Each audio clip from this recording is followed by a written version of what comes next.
Zdravíme z Bali, z okolí Ametu, nedaleko vraku japonské lodi, která je tady kousíček vpravo vedle našeho hotelu, kam se dá dojít po pláži.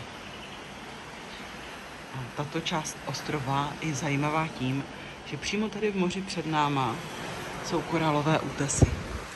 Takže když se takhle sejdeme od hotelu na pláž, tak rovnou z břehu můžeme sledovat koralové útesy, nebo když jdeme tady vpravo, tak z břehu můžeme doplavat vraku japonské lodi a také jsme tam se potápěli celá rodina, včetně našeho 8letého Petříka. Pod vodou to bylo úplně báječné, Petřík přemohl obavy, které se svěřil, že měl. Jsme mu říkali, že když bude zadržovat dech, že můžou pracknout plíce, tak nějak to pochopil.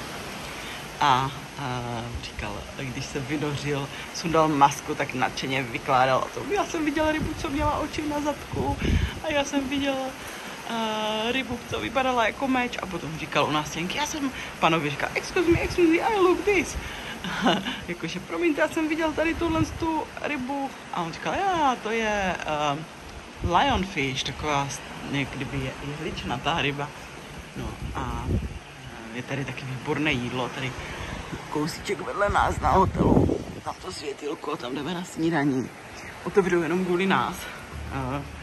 A byli jsme tam i na večeři, kde jsme si dali barakudu a za pár desítek korun tomu freše.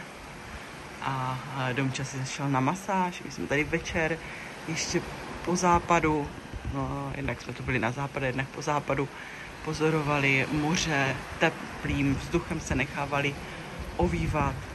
No a Štěpán, ten na pokoji cvičil s velkým baťohem naplněnými vodami, kde nahrazuje své cvičení ve fitku tímto kreativním způsobem, který mě fakt baví. Tato část ostrova u Ametu je prostá turistů, jsou zde místní v hotelu a je to opravdový ráj, všem mohu doporučit.